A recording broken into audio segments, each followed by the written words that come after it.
இது கண்டிப்பா பெருமையா இருக்குதுங்க. ஃபர்ஸ்ட்டு மக்களுக்கு வந்து ரொம்ப நன்றி சொல்லணும். காசெல்லாம் ஒண்ணுமே இல்ல அப்படின்னு ஆக்கியிருக்காங்க. ஸோ ரூ. 1 காசு வாங்காம ஒரு ஓட்டு இத்தன ஓட்டு மக்கள் வந்து அன்ப குடுத்துருக்காங்கன்னா, கண்டிப்பா வந்து பெருமையா நெனைக்கணும். அது வந்து மக்கள் எவ்வளோ நம்பிக்கை வச்சிருக்காங்க நம்ம தளபதி மேல அப்படிங்கிறத காட்டுது. அதே அந்த நம்பிக்கைய வந்து கண்டிப்பா நம்ம தளபதி வந்து நிறைவேத்துவாரு. ஒரு சிறப்பான நாடா வந்து இந்த 5 வருஷத்துல வந்து எவ்வளோ நன்மைகள் செய்யணுமோ, அந்த அளவுக்கு செஞ்சு குடுப்பாரு. ஒரு 10 தொகுதி வந்து பத்தல. ஸோ அது கண்டிப்பா வந்து கூட்டணி அமையும். நல்ல கூட்டணியா அமையும். அது நம்மளுக்கு நன்மைகளே வந்து சேரும். காங்கிரஸ் வரதுக்கு வாய்ப்பு இருக்குதுங்க. ஏடிஎம்கேலேருந்தும் வரதுக்கு வாய்ப்பு இருக்குதுங்க. மக்களுக்கு அடிப்படையே இல்லாம இருக்குல்லங்க. இத்தன வருஷமா ஆண்டுருக்காங்க. 50, 60 வருஷமா ஆண்டுருக்காங்க. பட் அடிப்படை வசதிகள்ங்கிறது பேசிக் எதுவுமே இல்ல. ஸோ அது இல்லாதனால தான மக்கள் வந்து மாற்றத்தையே எதிர்பார்க்குறாங்க. ஸோ அந்த அந்த அடிப்படை வந்து கண்டிப்பா கிளியர் ஆகும். அது நம்ம தளபதினால. தளபதி ஒவ்வொரு தொகுதிக்கும் வரேன்னு சொல்லியிருக்காரு. வந்து என்னென்ன இருக்கு, எங்க மூலியமா எங்க நிர்வாகிகள் மூலியமா என்னென்ன மக்களுக்கு செய்யணுமோ, அந்த வந்து கண்டிப்பா நிறைவேத்துவாரு. ஆட்சி அமைப்பாருங்க. கண்டிப்பா சூப்பரான ஆட்சி அமையும். இதுக்கப்புறம் வந்து வேற ஆட்சியே மக்கள் வந்து போக மாட்டாங்க. இதுவே வந்து தேடி தேடி ஓட் போட்டிருக்காங்க. நீங்களே நெனச்சு பாருங்க. மேல இருக்கிற 2 பட்டன மக்கள் அழுத்தி பழகி, இப்ப வந்து தேடி ஓட்டு போட்டிருக்காங்க விசில் சின்னத்துக்கு பார்த்து. ஸோ கண்டிப்பா சிறப்பான ஆட்சியா அமையுங்க. வெற்றி வெற்றி வாரி வாரி வழங்கியிருக்கிறாங்க மக்கள். இது எம்ஜிஆர் காலத்தில் சினிமா நடிகர் என்ற ஒரு போர்வையில் அந்த காலத்தில் படிப்பறிவு இல்லாத காலத்தில் டீ கடை பெஞ்சில் வந்து பேப்பரை பார்த்தா தான் அரசியல் தெரியும். அரசியல் வந்து அந்த காலத்தில் சரியாக தெரியாது. இன்றைக்கி விஞ்ஞானம் வளர்ந்து கையில் எல்லாரும் உள்ளங்கையிலையும் செல்ஃபோன் இருக்குது. அதனால் விஜய் சார் வந்து சரியாகவே பிரச்சாரம் தமிழ்நாடு முழுக்க போகல. கரூர் சம்பவத்தை காரணம் காட்டி சில கிராமங்கள் கூட போகல. அவர் நகரங்கள்லேயே வந்து அவருடைய முகத்தை காட்டி 1-2 இடத்துல தான் அவர் பேசினார். தமிழ்நாடு முழுக்க பேசலை. அதனால் அவருடைய இது வந்து ரீச் ஆக போகணும்னு நினச்சாங்க. ஆனால் செல்ஃபோன் என்ற ஒரு கருவி இன்றைக்கி அவருடைய பேச்சு பட்டி தொட்டியெல்லாம் போயிடுச்சு. அவர் வந்து கட்சி ஆரம்பிக்க மாட்டார், பனையூரை விட்டு வெளியே வர மாட்டார் அப்படின்னு சொன்னாங்க. கட்சி ஆரம்பித்தார், பனையூரை விட்டு வெளியே வந்துட்டார். வேட்பாளரை அறிவிக்க மாட்டார்னு சொன்னாங்க, வேட்பாளர் அறிவிச்சிட்டாரு. வெற்றி பெற மாட்டாங்கன்னு சொன்னாங்க, வெற்றி பெற்றார். 200 தொகுதி தான் நாங்கள் அடிப்போம். இந்த பக்கம் 25 கட்சி திமுகவில் கூட்டணி, அந்த பக்கம் அதிமுகவில் 20 கட்சி கூட்டணி. எல்லாம் வந்து நாங்கள் விஜய் அரசியல் அனாதை ஆக்கிட்டோம். இனிமேல் விஜய்க்கு எதிர்காலமே இல்லை. அவர் வெளிநாட்டுக்கு போயிடுவார், சினிமா துறையில் கால் பதிப்பார், அரசியலை கலைச்சிடுவார். எல்லாரும் நம்பி வந்தவங்களாம் ஏமாந்து போக வேண்டியதான்ற இது வந்து நேற்று ரிசல்ட் வரவில்லையே அதை தான் பேசியிருந்தாங்க. இன்றைக்கி ரிசல்ட் வந்த பிறகு யாரும் வாய் திறப்பதற்கு இல்லை, இடம் கொடுக்கல. அவ்வளோ ஓட்டுக்களை வந்து போடுவாங்களான்னு எதிர்பார்த்தாங்க. இங்கே வந்து விஜய் கையில் யங்ஸ்டாரும் திமுகவில் பங்கு ஸ்டாரும் இருந்தாங்க. பங்கு போகிறதுலேயே குறியாக இருந்தாங்க. நான் மேடைகளில் மாதவரம் தொகுதி ஃபுல்லாக பேசும்போதே சொன்னேன், கூட்டணி தலைவர்களுக்கு கொடுத்து காப்பாற்றுவதா இல்லை நாட்டை காப்பாற்றுவதா ஸ்டாலின் சார்னு கேட்டேன். அதே போல் கூட்டணி தலைவர்கள் வந்து யோகம் வாங்கின பெட்டியை போய் வாங்கிட்டு நிம்மதியாக தூங்கிட்டாங்க. தூக்கத்தை இழந்தவர் ஸ்டாலின் தான். அதனால் இனிமேல் எதிர்காலம் 30-40 ஆண்டுகளுக்கு தாவேக்காவ எந்த சக்தியால் வந்து தொடவே முடியாது. அந்த வளர்ச்சி விஜய் என் வீட்டு புள்ள, என் தம்பி, என் சின்ன பையன், பெரிய பையன், என் சொந்தக்காரன்ற நிலைக்கு போயிடுச்சு. விஜய் 30 வருஷத்துக்கு முன்னாடி வீட்டுக்குள்ளே வந்துட்டார். நாட்டுக்குள்ளே வருவதற்கு முன்பு ரசிகர் மன்றத்து மூலமா வீட்டுக்குள்ளே வந்துட்டார். பல சினிமா நடிகர்கள் வந்து கட்சி ஆரம்பித்தாங்க. பாக்யராஜ் காணோம், டி ராஜேந்தர் கட்சி ஆரம்பித்தார் காணோம். அப்புறம் எக்கச்சக்கமாக சொல்லிகிட்டே போகலாம். சிவாஜி கணேசன் அது போன்ற பல அரசியல் வந்து ஈடுபட்டு, சரத்குமார் போன்றவெல்லாம் ஈடுபட்டு போயிட்டாங்க.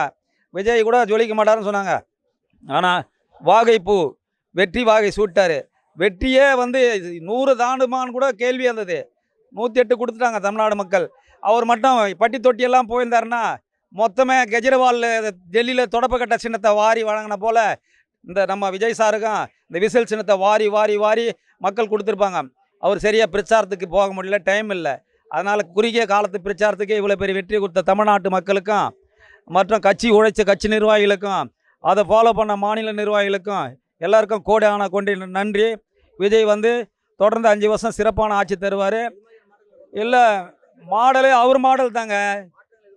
மாற்றங்கள் அறிவித்த மாற்றங்கள் எல்லாம் கொண்டு வருவார். அவர் விட மாட்டார். அவர் வந்து சம்பாதிக்க வரல, எல்லாத்தையும் பார்த்துட்டு தான் அரசியலுக்கு வந்துக்கிறாரு. சம்பாதிக்க வந்தவங்க வந்து வாங்கி மாடிக்கிட்டு தூங்குவாங்க. இவர் அடுக்க வேண்டிய அவசியம் இல்லை. இவர் மக்கள் மனதில் அடுக்கிறாரு. வாழ்ந்தவர் கோடி, மறைந்தவர் கோடி, மக்கள் மனதில் நின்றவர் நம் விஜய். 2026 விஜய் காலம் இது. விஜய் காலம். காமராஜருக்கு காலம் வந்துச்சு, அண்ணாதுரைக்கு காலம் வந்துச்சு, கலைஞருக்கு காலம் வந்தது, எம்ஜிஆருக்கு காலம் வந்தது, ஜெயலலிதாவுக்கு காலம் வந்தது, ஸ்டாலின் அவர்களுக்கு காலம் வந்தது, எடப்பாடி பழனிசாமிக்கும் காலம் வந்தது. 26 விஜய் சாருடைய காலம். விஜய் சாருடைய காலம். தொங்கு சட்டிய சபையே கிடையாதுங்க. முக்கால் பாகம் இந்த இன்ஜின் வந்து முக்கால் பாகம் பெட்டியை இழுத்துன்னு வந்துச்சு. 108 பெட்டியை இழுத்துன்னு வந்துச்சு. சும்மா 10 பெட்டி, அந்த 10 பெட்டியும் வந்துடும் குறுகிய காலத்தில். தொங்கு சட்ட சபையே வராது. மக்கள் நல்ல தீர்ப்பு வழங்கியிருக்காங்க. இந்த காலத்தில் இவ்வளோ ஓட்டு, அதாவது 75 வருஷ கட்டடம். அந்த காலத்தில் தூளக்கட்டு வீடு இருக்கும். 2 தூளம் மண் சரிவில் சரிஞ்சதுன்னா பக்கத்தில் இருக்கிற கூரைகள்லாம் அப்படியே நொறுங்கி விழுந்துடும். அது போல் தான் திமுக விழுந்துக்குது. எடப்பாடி கூட சமூக ஓட்டில் தான் ஜெயிச்சார். தொகுதி மாறி வேறு தொகுதியில் 234 தொகுதியில் வேறு தொகுதியில் நின்னா எடப்பாடி கூட டெபாசிட் கால் தான். சீமான் போன்ற 0% தான் எடப்பாடி போயிருப்பார். அது ஒரு 6 மாவட்டத்தில் அந்த சமூகம் இருக்கிறதுனால எடப்பாடி தப்பிச்சு வராரு. நமக்கு நம்ம சமுதாய முதலமைச்சர் வந்தால் நம்மளை காப்பாற்றுவாங்க எண்ணத்தில் அவருக்கு எடப்பாடிக்கு வெற்றி கொடுத்துக்கிறாங்க. விஜய் சார் தான் சார் காட்சிகளை பார்த்துட்டு ஆட்சி அமைப்பாரான்னு கேட்டால் என்ன கேள்வி இது? காட்சியை பார்த்துட்டீங்க. போன மாதம் இருந்த காவல்துறையெல்லாம் இப்போ எங்கே இருக்குது? நம்ம சாருங்களாம் பாருங்கள் எங்கே இருக்காங்க? இவர் இப்போ தான் ஆட்சி அமைப்பார். இவர் கீழே தான் வேலை செய்வாங்க. வருவாய்த்துறையெல்லாம் சுத்தமாக இருக்கும். வருவாய்த்துறை கண்டபடி 10 வருஷம் 20 வருஷம் பட்டா கேட்டு போகிறாங்கனாலும் பட்டா தருவதில்ல. ஆனால் அவங்க நினச்சா ஒரு தலைவர் மடியில் உட்காந்து ஒரு செகண்டில் தராங்க விஓலாம் பட்டா. அந்த பட்டாவெல்லாம் இருக்காது. எல்லாருக்கும் எல்லாம் கிடைக்கும். விஜய் சார் வந்த பிறகு அவர் வந்து ஃபாரின் மாதிரி கொண்டு போவார் நாட்டை. அந்த அளவுக்கு சிறப்பாக இருக்கும். என்ன பட்ஜெட்டில் வந்து கஜானா விட்டு போயிட்டுக்கிறாங்க காலியாக. அதெல்லாம் சரி செய்யணும்.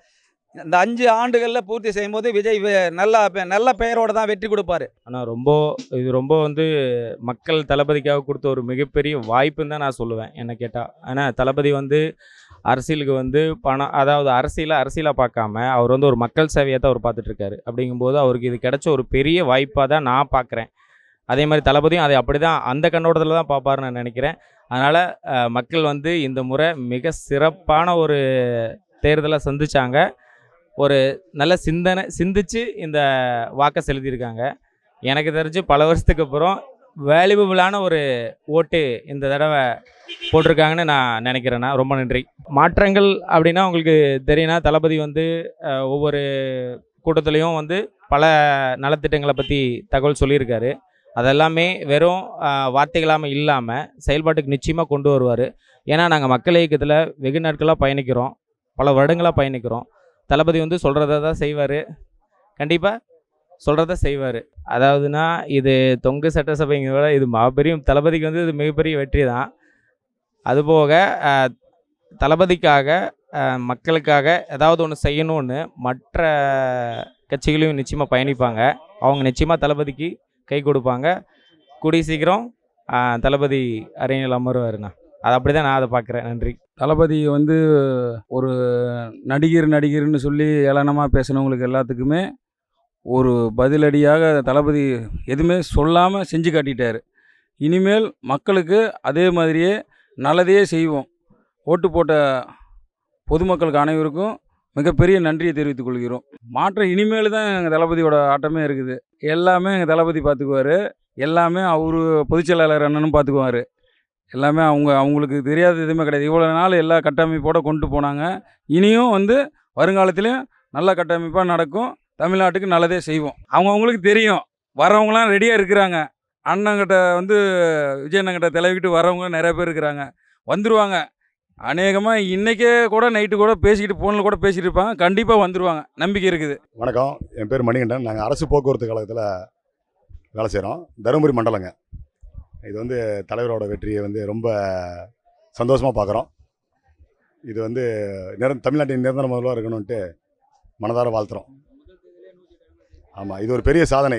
இது வந்து ரொம்ப கொண்டாடுறோம். இதுக்கு உறுதுணையாக இருந்த எல்லாருக்கும் நன்றி தெரிவிச்சுக்கிறோம். கொடுத்த வாக்குறுதிகள் எல்லாத்தையும் கரெக்டா செய்வார். மக்களுக்கு பயனுள்ள நல்ல ஆட்சியாக இருக்குன்னு நம்பிக்கையோடு இருக்கிறோம். என் பேர் எம் துரைசாமிங்க. தருமபுரி மண்டலம் அரசு போக்குவரத்து கழகம் நடத்துனராக பணியாற்றி வருகிறேன். மிகவும் பயங்கரமான சந்தோஷப்படுறேன். நான் இது மாதிரி நினச்சே பார்க்கல. இவ்வளோ வெற்றி வரவேற்கக்கூடியது.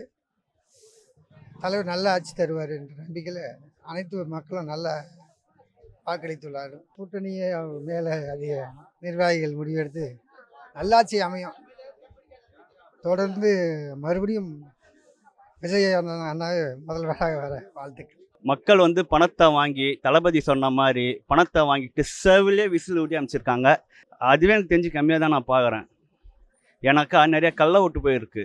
ஏகப்பட்ட பஸ் ஸ்டாண்டெல்லாம் நீங்களே பார்த்துருப்பீங்க. நிறைய இன்சிடெண்ட் ஆகிருக்கு. நிறைய மக்கள் வந்து ஏன் எனக்கு எங்கள் அக்காவே வந்து ஓட்டு போட முடியல பஸ் இல்லாதனால. அது மாதிரி நிறையா விஷயங்கள் நடந்திருக்கு. அதெல்லாம் இருந்தாக்கா இன்னும் நாங்கள் எங்கேயோ ஜெயிச்சிருப்போம். பார்த்துக்கலாம். இனி 50 வருஷத்துக்கு நாங்கள் தான். தளபதி சொன்னது எல்லாமே செய்வார். நாங்கள் அப்போதுலேருந்து அதானே சொல்கிறோம். நாங்கள் கான்ஃபிடென்ட் இருங்க, நல்லதே நடக்கும். எதுக்கு சொல்கிறோம்? அவர் என்ன வந்தால் என்ன வரோம், வந்துட்டுமா வந்தாச்சு.